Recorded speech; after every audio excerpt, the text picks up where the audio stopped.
Hey guys, Crusty Old Crow here to share some thoughts with you on this beautiful, whatever, Tuesday, December 12th. Time's irrelevant to me right now because I'm so retired. I'm that retired. I'm that retired, right? Um, so, what are we talking about today? Well, I was going to tell you a little thing about how I kind of see YouTube, and I'm going to put down my opinions on some stuff and why I watch what I watch and see if there's guys out there that are similar. Because I realize I'm a small channel, but one of the things I keep reminding myself and people about is, yeah, well, I want to grow my subscribership. I don't want to lose my small channel feel. So that's why I'm like, what happens if I ever got to, say, 350, where I have the contest to, or 500? Okay, yeah, I know there's things YouTube does for you, and I talked about that. I'm aware of that. That's part of the plan, is to just use that to perpetuate my channel as more fun, you know. Hey, prices, whatever. I've explained that enough. But when I talk about what am I trying to do with my channel and things like that, I'm going to explain a little bit about that today, so you guys understand kind of where I'm trying to go, why I'm doing what I'm doing, and things like that. But the Afghanistan comparison for the market, yeah, I'm talking about their market, guys. When I was overseas, and I know Roman, you can picture easily what I'm talking about. One of the biggest things for soldiers' morale was clearly any touch of home, right? You know, care packages, crap like that. You can picture it, right? You're in a combat zone, you're in a war zone. You're doing your job. You miss your family. You miss your community. You miss your time, right? So care packages and the ability to buy new things can never be understated. Kandahar Airfield was one of the premier destinations for guys who were posted out of forward operating bases and stronghold points, forward of the lines of safety. Going back to Kandahar was always something we liked, or Bagram, because they had things called a PX there. That was our like little mini store, right? You could buy the newest magazine, you could buy a fresh set of clothes, you could buy new underwear, socks, some licky chewy snacks and things like that you couldn't get delivered to you in this place where you're surrounded basically by the local populace and possibly enemy at any time. So we'd go back to places like Kandahar or Bagram really just get excited at the idea of what do they have today, right?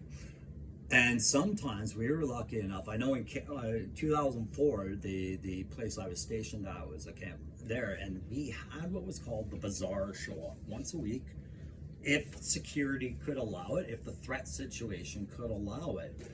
And it was the local populace bringing their wares to sale outside of our base. So this is, if you guys never really pay mind to Afghanistan, remember, I'm not going to talk their war history. They're an indomitable country for now, for sure. And I'm not going to get into political views or how I feel about it now and things like that. I just wanted to draw your attention. So that's what these bazaars look like when you're in the cities.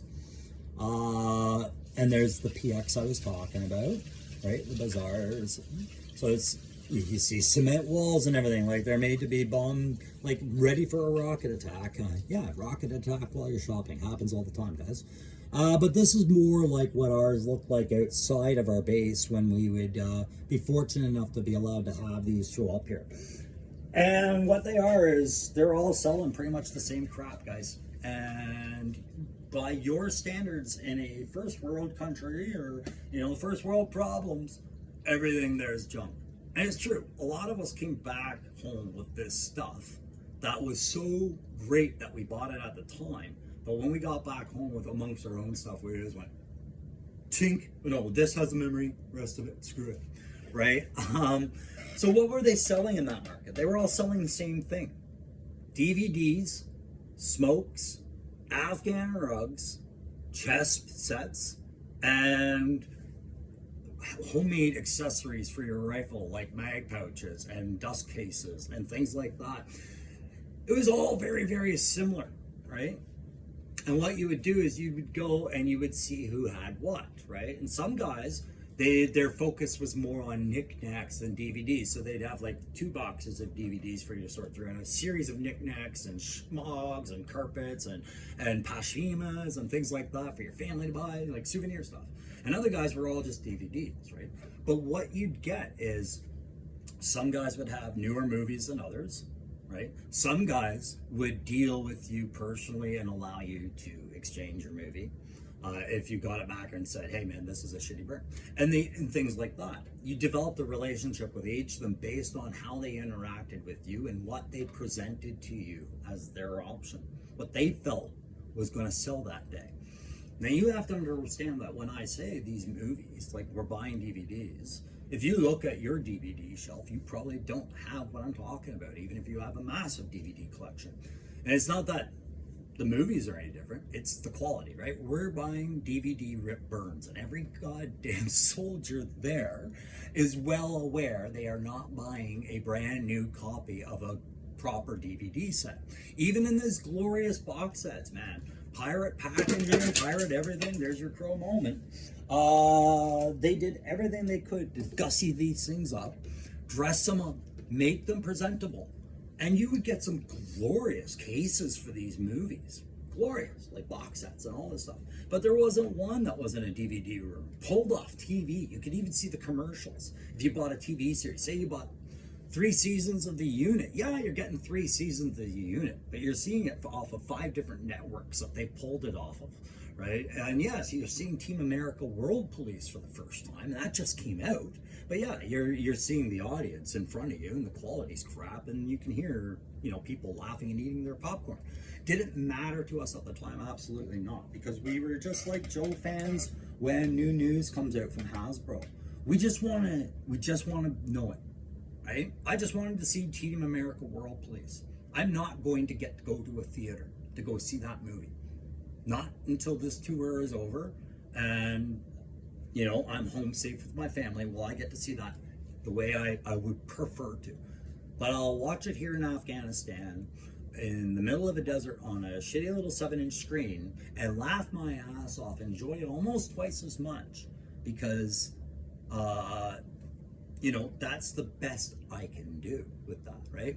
So when I look at YouTube and I see all these different influencers and the way that they take the same information and they present it their way, it reminds me of the way the Afghan vendors would take burnt movies. Everybody had the same burnt movie and put it in different packages, right?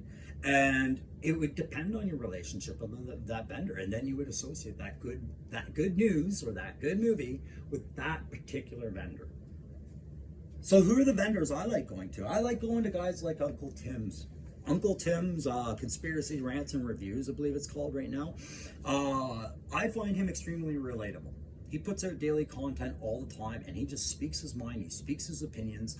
He works out a problem in front of you, and you're a part of hearing his solution and going, oh, those were the steps he takes. He first examined, his perspective has a lot to do with his solutions. Yeah, okay, cool.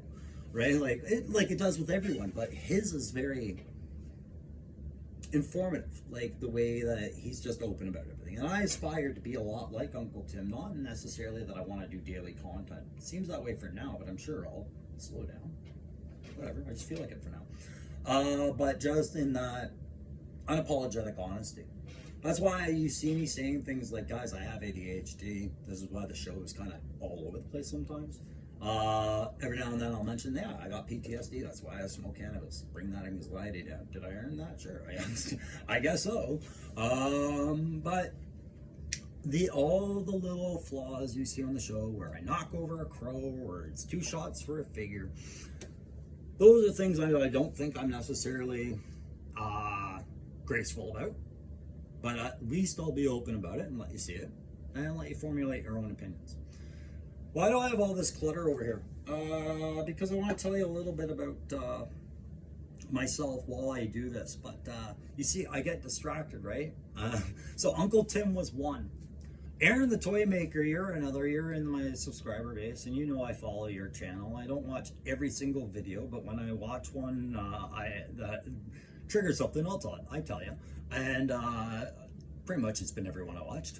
But Aaron, I find, is a lot like me in that he's got other interests than just collecting. He likes to work with his hands. He likes to put something that's up here in front of him and make it appear. Right? That's my perception of how Aaron's process works. And sometimes he'll ask you for an idea, like he did with this contest. And man, I hope you guys have entered that by now, right? And it's exactly the way I like to do things as well. When you ask others for idea, that's like two kids sitting at the table when you're like 7, and one's good at drawing, and the other says, "Can you draw me a Spider-Man?" And he does it, and it's like, "Oh, thank you," right? Who enjoyed it more, the guy that got the Spider-Man or the guy that drew the Spider-Man, right? It's a matter of perspective. I think Aaron enjoys just getting a new project he didn't think of sometimes. And that's what I try to do as well. So I find those guys inspiring. I'm finding more and more that guys like a punk with toys I can really relate to. I was watching his live stream last night, like I tend to randomly do. And just tuning in and listening to what the current chatter is about. And one of the things I noticed about, I think his name's Lawrence, but the punk with toys, is he sometimes appears aware of how much he's talking. And I get that. So about that, guys, it's hard sometimes when you're doing this stuff to sit there and go, you're rambling. And you're like, yeah, so what? So the fuck what? Right? People are here to watch you talk. That's what they came to do. And you're talking. And that's the way I have to look at it, guys. Because the last thing I want to do is get all self-conscious about fucking YouTube. Give me a break. You guys saw how I handle negative comment. I don't want to give it any time. Right? Positive comments, I want to give time. Just to send back and say thank you. And maybe respond back to something you put out there. But do I need to hear from 1 million people? No. Do I need to hear from 1,000? Probably not. What I'm hearing from now is comfortable. I just really think there's more people out there that could relate. So I put these projects in front of you to show you, like, man, I loved building models for the longest time. Well, not the longest time. It was a phase I was going through where I realized I liked building models. But if I were to move the camera and face the other direction, I'm going to show you one of the problems with ADHD.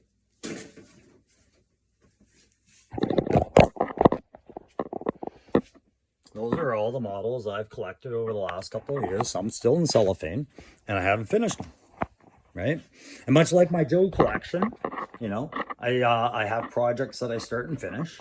And this is actually where my YouTube channel got started, was just me expressing my hobby to some friends, and I put it on there, right? And I have some that have been sitting unfinished for a while. And with ADHD, sometimes you had the inspiration and you lose it. And I think some guys that work in art mediums and whatnot can relate to that. So I'm putting that out there because I have been asked about the hovercrafts, and that question really puts almost like a sense of guilt on yourself to be like, man, yeah, you really wanted to do that. Why aren't you? It's hard sometimes. There's like this mental block that keeps you from finishing things. So I was going to show that, and I showed that. That's good. I thought I'm sticking to my agenda, right? Let's tell you some things I've mentioned in the show that I maybe never gave you an example of, right? Talk about starting and not finishing, guys. When I quit the Army, I went on an entrepreneurial course. Sorry, not quit the Army. I retired after 25 years. I went on an entrepreneurial course to start my own business. I had an idea about getting into 3D printing. I wanted to go get some classes on it and whatnot. I didn't account for my meds running out, things like that. I was getting ducks in a row. I keep telling you, I have these printers. I'll show you. Right? Still in the plastic. This is my resin printer. My filament printer is just, let's show you. Right? My Ender Pro filament printer over there. It's just sitting in the box. Is that in frame? I can't see from this angle. Yeah, there you go. That's good enough example, right? Still in the box, not unpacked. That's been over a year. Would I love to do it? Sure. But every technical detail about these things seems like this insurmountable obstacle right now, because as soon as I start reading something, my mind wanders. My eyes need to go elsewhere and do that. So I'm just explaining why that never happens. That's why you see me get excited about guys like Loki Wartooth and working out something where I get to see some of his stuff on my table painted up. You know, he's able to do that. He's able to bring the things I wish I could put out of my mind onto into my hands. He's able to do that. Aaron's able to do that. Loki, right? I want to know who else is doing that. Who's putting stuff out of their mind into their hands? Is it Joe Relevant? Great. If it's not, fine. Tell us more. So yeah, sometimes I finish a guy and bad things happen, and then I don't go back and fix it. I start doing other things that my son is interested in and hoping that my hobby will connect to him. And we get our hopes up, and then he's a child, so when he loses interest, I lose interest, but I don't know which of us do it first, you know? You always wonder that. That almost sounded sad. Don't. Right? I'm not trying to explain the sadness of it all. It's a conundrum, so you understand me, right? The sketchbook was there to remind you guys that I'm still looking for some Joes, your favorite Joes, to just doodle for my side prize thing. Oh, I got them here. Just for my own personal interest, like I said, this is the one that I'm going to throw in with a fig and call it 350 prize. And it looks like I've got a line on some other stuff I'm going to be throwing in there. I'll tell you about more of that once I get it in my hands. I know for sure that'll happen. I don't want to deliver any expectations until I'm able to back it, right? But somebody asked me for Jinx to be done, and I did my version of a Jinx. Like, they're not great, guys, but this is what my ADHD and my hobbies and my interests get me doing, right? So I figured it'd be all right to do as a personal prize. There's the Storm Shadow that was asked for, and that one was that Aaron's? That was Aaron's. Who asked for Jinx? I think that was the Mac. Yeah, the Mac. It's hard to see it. I guess maybe you can see it better once it's in your hand, but my whatchamacallem, snow troopers, snow serpents or whatever they're called there. I did those for Riley, and then General Hawk I did for myself, but I liked that one. I thought that one was okay. But the point is, like, sometimes I have to do other things, like work on a model, work on a drawing, work on the show, work on role-playing games. Anybody do role-playing games? I'm not a die-hard role-playing game guy, but I'm getting more into them. I did them when I was in high school and college. I think a lot of us did, right? But I found a lot of military guys are into role-playing games. So, you know, some of the guys I actually had the most in common with were very into it. So I allowed them to introduce it to me. I'm not a big fan of some of them, but there are some I do enjoy. And it's another perspective, right? And moreover, it's a great social environment. And social is where I struggle, guys. In my younger years, I used to be the energetic, outgoing, really hard to slow down guy. And I'm still hard to slow down. But at my age now, and after all the stuff and everything like that, I find it really hard to be sociable in a actual one-on-one environment or in a group of people. YouTube doesn't give me that problem. And I think that's maybe why guys like A Punk with Toys and I kind of sometimes go, am I talking to them?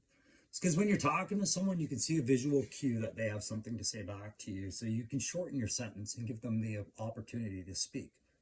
Guys, I'll listen for hours and not say a word, right? But without that, you feel selfish, monopolizing the time of the conversation. I think that's how I sometimes feel about it. You hear me express a lot of negative stuff, right? About how I and what's going on in my head. And that's why I put such emphasis on no, this has to be expressed positively, because you got to counter that. So I talked about that stuff. I mentioned earlier Hot Wheel art. Remember I talked about these maybe in one video. I said this is how you could do a Steel Brigade patch or a Python patrol. This cost Hot Wheel probably nothing to do. And it was just all these different artistic expressions on the Hot Wheels logo. That's stuff I would have loved to have seen included to Joe, because that speaks to a personality like mine. And it goes along with what I've been saying about the diverse range of artists working on the side box art and things like that, and how I've always appreciated that. So you see that. Why the leaf stuff, guys? When I collect something, and this is very tied to Joe, if you haven't picked up on it now, it's not about owning this item because it's rare. It's not about owning this item because I want to be my completest needs for a collection. When I buy something to collect, it's because it connects me to a happier time, my childhood. It was no perfect picture. I'm sure no one's was, right? I grew up in a single parent household, low income, all that other crap. The ADHD was very much an obstacle for me. Nobody knew about it, all that other stuff, right? But was I happy? Fuck yes, I was a happy kid, man. Oh, I loved my life when I was a kid. There's bliss in ignorance, right? So when I collect something as an adult now, and I don't like focusing on this, but I mean, it's relevant, especially with G.I. Joe, I see it as very healthy. There's an unhealthy aspect of how I spend about it, but I see the attachment as healthy for me because it takes me back to a time before I knew what war was actually like, right? When I was viewing it through a kid's eyes. Once you go through all that stuff and you're actually in that stuff and people are, you lose battles and you win battles and you concern whether you're going to see the next 15 minutes, right? All that stuff, it's going to affect you guys. It really is. Okay, bottom line. This is how it affects me. I view things now and I'm like, appreciate this more, right? When I see Joe, I see a time where I loved the stories that I was telling myself when I would play with these things, and I would connect with all that. I connect with the Toronto Maple Leafs because it's a part of my childhood, and I remember watching or playing with my Joes on the floor while my grandfather would watch Hockey Night in Canada. And the nights where the Leafs would play the Montreal Canadiens, or the Montreal Canadiens would play the Quebec Nordiques, or the Oilers would play the Islanders, were some of the happiest nights I remember spending with that band as a child, right? So collect my Leaf stuff, got really passionate about the Leafs after a time, especially after Afghanistan. Like, was I a big hockey fan throughout my career? No, you'd follow a team, you just never got around to watching a whole season because you were constantly deployed somewhere, right? So, but after Afghanistan, I noticed I attached to these things more, like take me back to that time. My buddy printed me a 3D tank a long time ago. I forgot about this thing, and I thought that was cool. This is just to speak when you meet guys in the army. There's more guys that are like toy collectors than there's guys than what your stereotypical soldier is, right? A lot of guys picture a soldier. They picture maybe a daring guy, a guy that works out, guy that's probably going to be all right in a fight, guy that knows how to work guns and all serious and everything like that. Maybe they picture alcoholism, maybe they picture other aspects of it, but I don't think anybody ever pictures a nerd or the big burly soldier with the pioneer beard going, roll a D20 and decide if that's going to happen. But that, that's what we deal with, right? But you guys see me try to work this stuff into my backgrounds, things like that. And in the gaming, one of the ones we played, I go back to the role-playing game because the guy RGM was another soldier. He's the one that got into 3D printing, and I think he's doing the company out west. I'm not sure. I have to look into that. But we did a Star Wars game, and I wanted to just play around with the ship because we used to play tabletop game. Fantasy Flight Games used to have, or does have, the game X-Wing and Armada and things like that. I was playing that for a while. They were great games, but I kept one of my old Falcons that I did my first conversion for.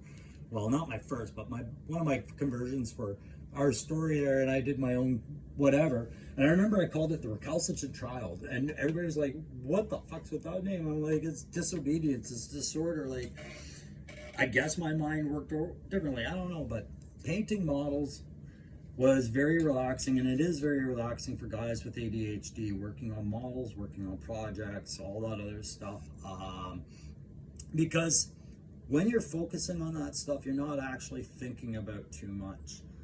So yeah, it all started with tabletop gaming, really, where I got into painting miniatures, and now I'm going to try and paint some Joe scale stuff, which excites me. Like, I remember doing this one, not recently, but a couple of years ago. I said, that's me. That's my miniature of me. I keep that. But one thing I did get into, I wonder, I see guys talking about Hot Wheels. I collected Hot Wheels, or they're pointing it out in their shopping thing.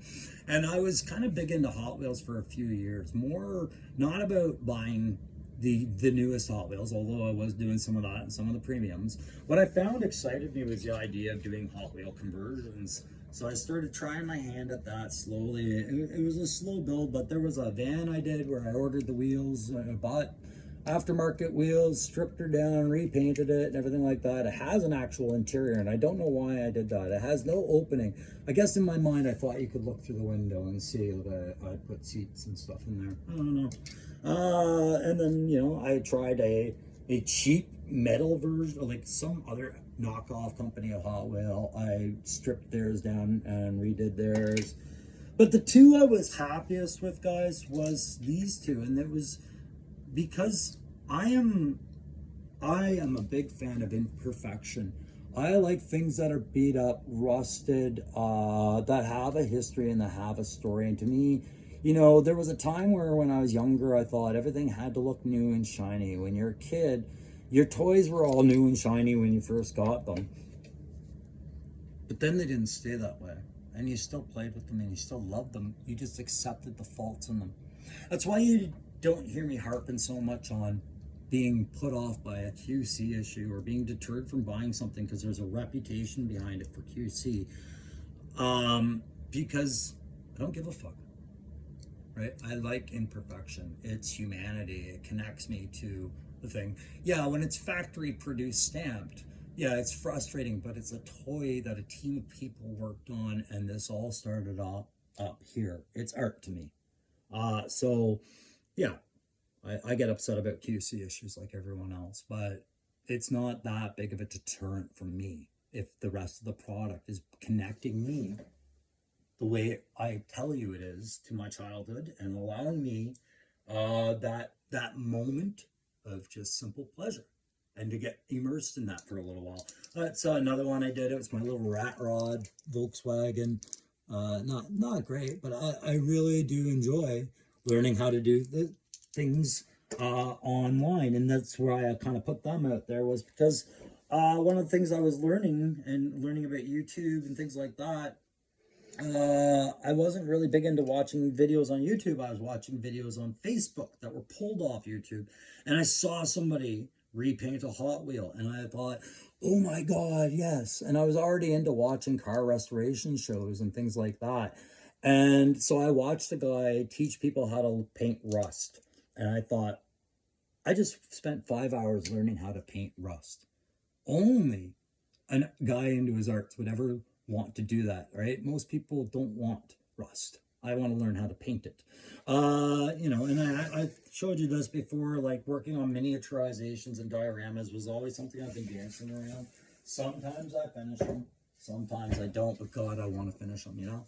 I do all that to explain some of, you know, every now and then you'll see the crow's got some loose ends out there, right? And he doesn't close them out. Sometimes he knocks too much shit over. Sometimes he talks too much. And it's all intentional, guys. That's why I do the ADHD stuff and I do the collecting stuff, right? I think that's getting to know me pretty well. You see, I got my breaker there. I find breaker relatable. The guy that came with too little kit, that's how I felt most of my life, is like I feel unequipped for a lot of my environment sometimes. So I feel like breaker right there, but he's on that message I keep coming back to, right? When it comes to like your life, travel, whatever, you know, direction is so much more important than speed, right?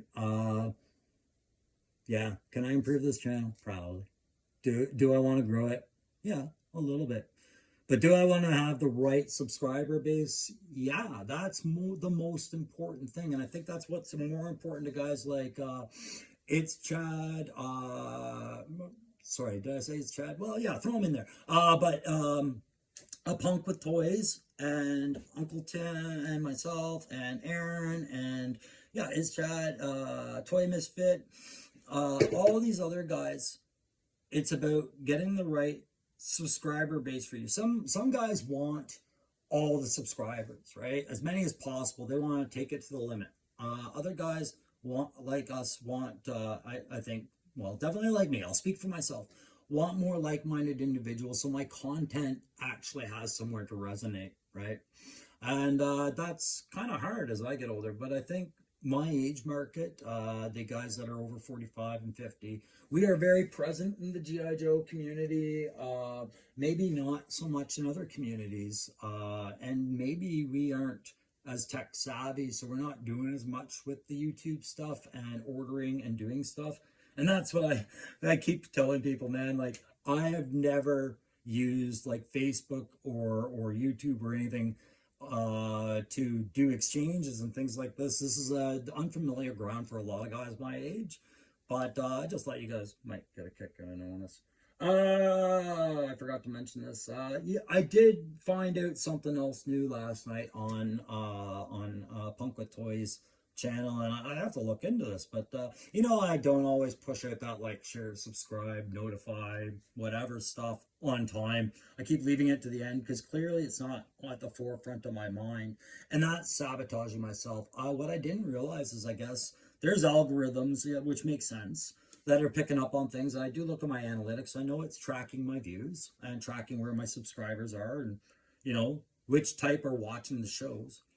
I didn't know about the likes having an algorithm and having an effect on things. So I will ask you guys, if you are a subscriber and you are watching my videos, if you think to hit like, please do it before I think of it, because sometimes I just don't even think of it, and it would serve my channel well.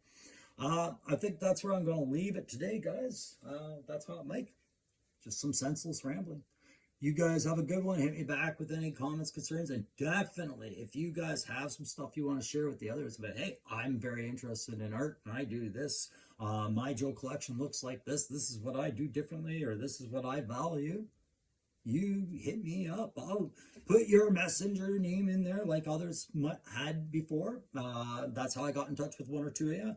And put your messenger account on there if you have one, or your email, and I'll get in touch with you, and we'll talk about it, right? Like, one of the things that I've been excited, guys, is I saw, where'd my tower just go? I saw what Loki Wartooth was sending me. I'll show you. He's sending me pictures of stuff. No, I'm not going to show you. I'm not going to show you. I'm not going to show you yet. You'll see it when I see it. But, you know, like, there's so many possibilities in bringing new things into this show and doing it and then turning it around and flipping it back to you guys and going, now your thoughts, right? Just understand, your guys' participation in the show probably means more to me than it does to you, clearly. But I mean, like, you guys are an amazing group. Thank you very much for your participation. Thank you very much for new subscribers. And thank you very much for anybody who went and watched Spinning Compass episodes. I appreciate your interest in that. That's it. Take care.